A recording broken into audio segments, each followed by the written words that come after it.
Hello, everyone, and welcome to another episode of CX Beats, where we give you the lowdown on everything to go with customer experience. Joining us today is Maxim, who is Senior Sales Manager here at Edna. Hi, Maxim, and welcome to our show. Hi, Svetlana. Thanks for having me. Great to be here. How are you? I'm good. Thanks for asking. And let's get going with today's topic. Today, I wanted to explore what it takes for a business to actually implement a new communication channel like WhatsApp or Viber to their customer service mix.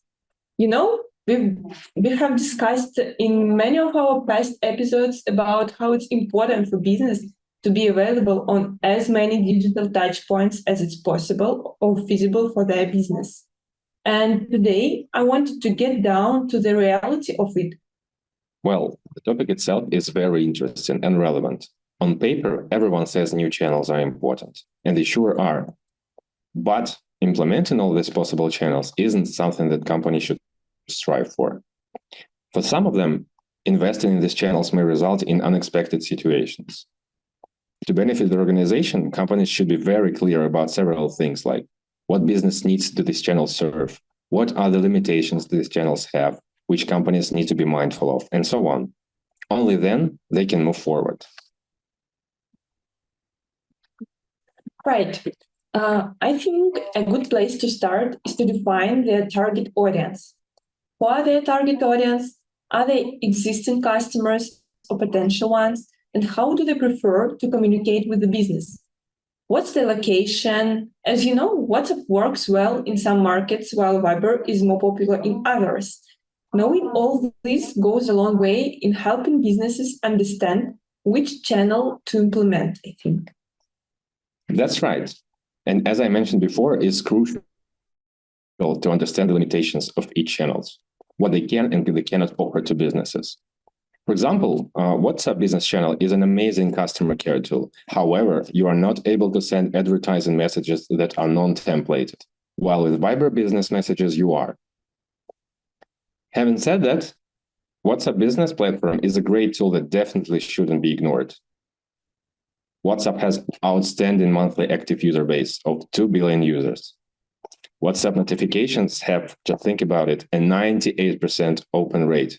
Now compare it with emails or SMS, which makes it the best tool to reach your customers directly in a most personalized way possible. Organizations can also have chatbots installed, have their option to enable automated messaging, send out broadcast messages to thousands, tens, hundreds of thousands of users simultaneously.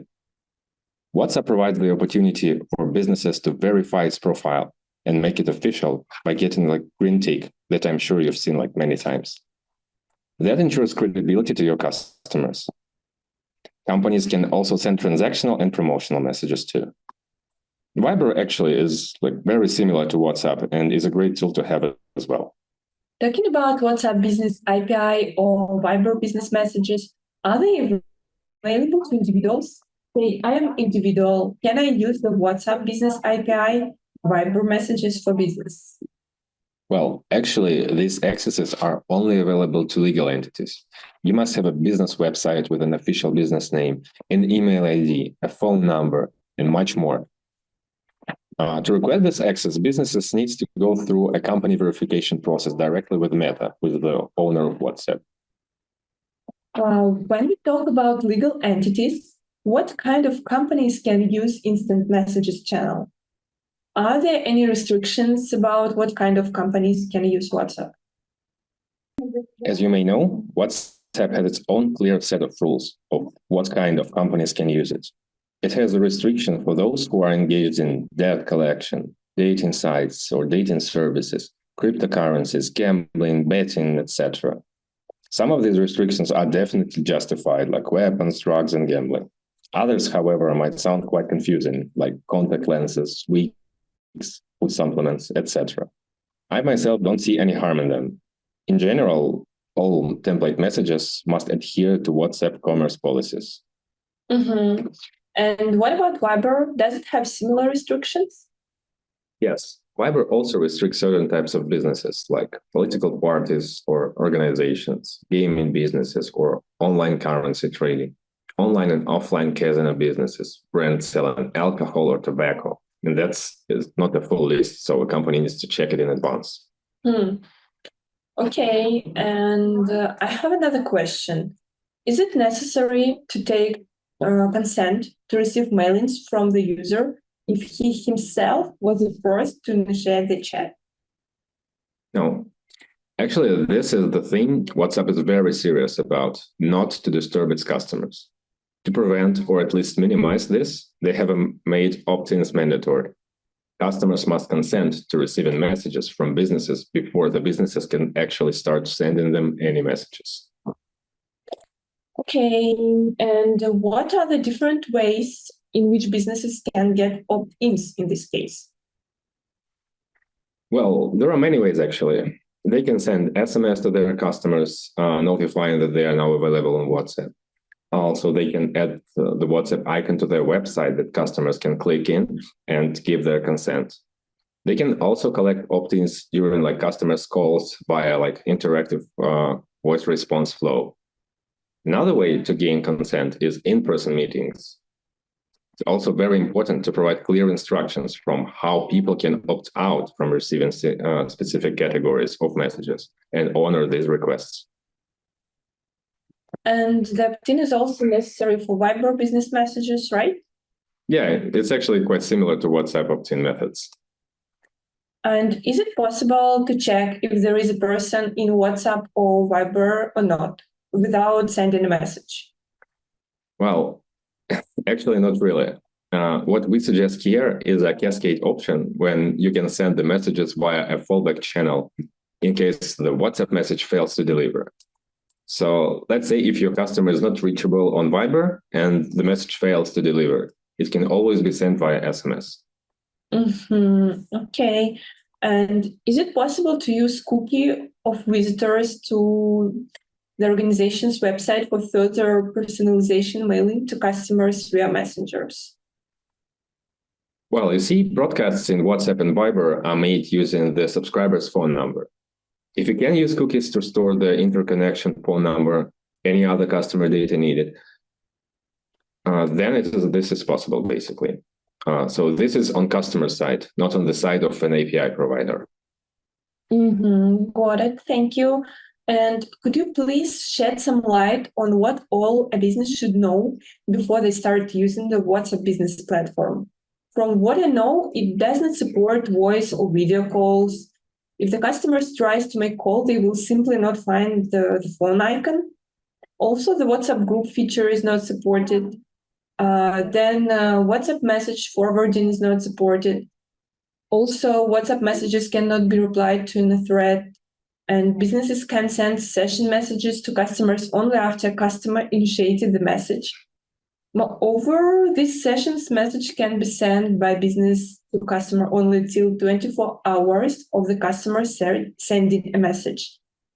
So a lot of restrictions. Did I miss something? Well, you actually covered quite a few things. What I can add here is that highly structured messages, which are templated messages, can only be up to 1,000 characters long. However, session text messages can be up to 4,000 and a bit more characters long. Also, it's not possible to add a working hyperlink to the templates. Besides, the maximum file size that can be sent is 100 megabytes, while maximum image size is only 5. And the customer also cannot delete a message they are sending to business. Got it. Okay, and what are the limitations of messages in Viber? Are they the same or not? Well, for Viber, the maximum number of characters allowed for rich messages is up to 1,000 characters. About the file size, it's about 25 megabytes. And then there are limitations in company name. It can be up to 20 characters only.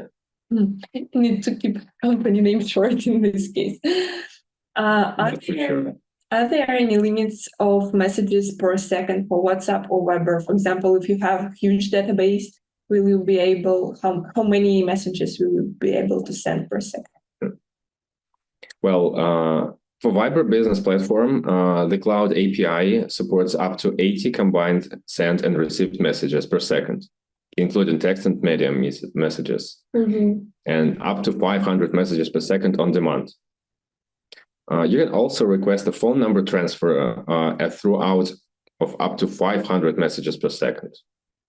For Viber Business Messages, the Broadcast API is used to send messages to multiply recipients with a rate limit of 500 requests in a 10-second window. Also, there might be limits inside the business itself, limits of email to export if there are no API connections, budget limits. An example, the pay per sent message for WhatsApp, Viber, SMS, and even for email marketing. You see, the majority of subscription plans depends on number of recipients, among other things. Okay, got it.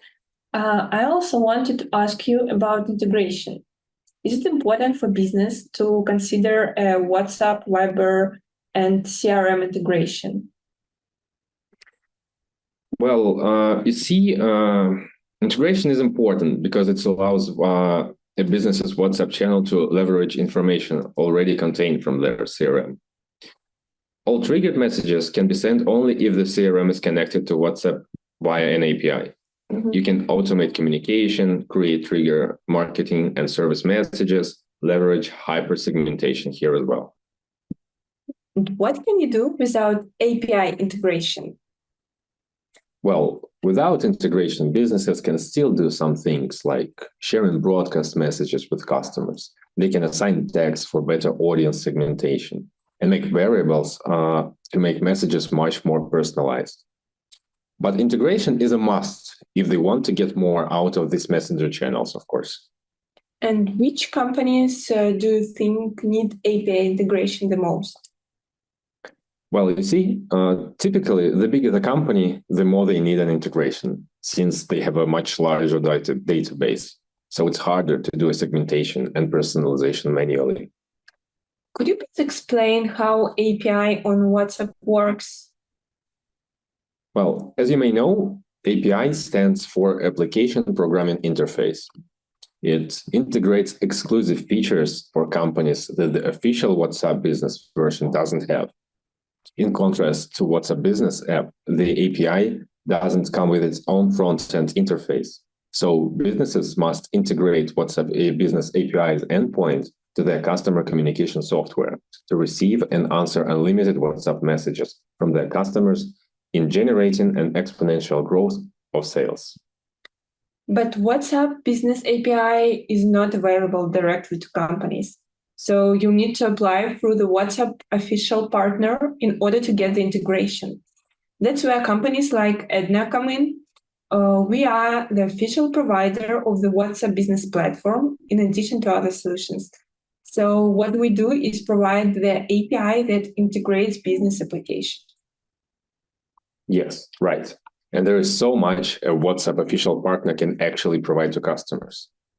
Large-scale server and hosting, onboarding support and development, security in sending and receiving messages via use of encryption and HTTPS protection, real-time monitoring of conversations, the ability to send a large quantity of messages.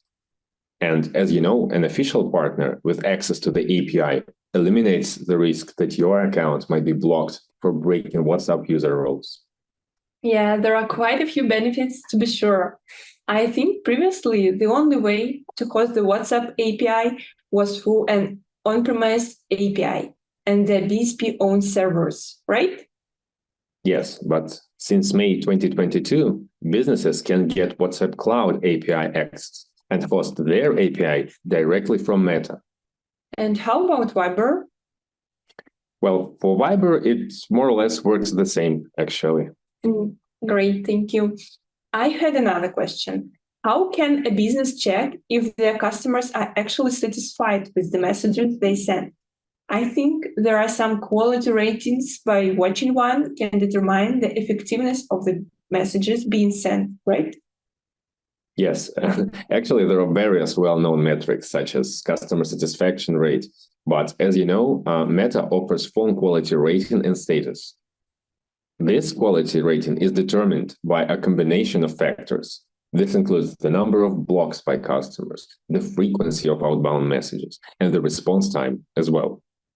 There are 3 quality ratings, like high, medium, and low. That's pretty simple. A change in quality rating might affect your phone number status. There are 5 actual statuses in total. It's pending, offline, connected, flagged, and restricted. For flagged means that the quality rating reaches the lowest level, and for restricted means that company has reached their messaging limit while having a poor quality ratings. Besides, there are quality ratings for messages templates as well. It also helps businesses to understand the efficiency of messaging and react if there are any issues with quality. Oh, thank you, Max, for such a comprehensive answer. Thank you for sharing all this valuable information with our viewers. I'm sure this conversation will work as a premiere in your journey towards implementing these channels. And we have come to the end of our show today. And I promise we will be back with another new episode very soon. Thank you, Max, for joining. Thanks, Svetlana. Looking forward to being on the show again. Bye, guys. Bye.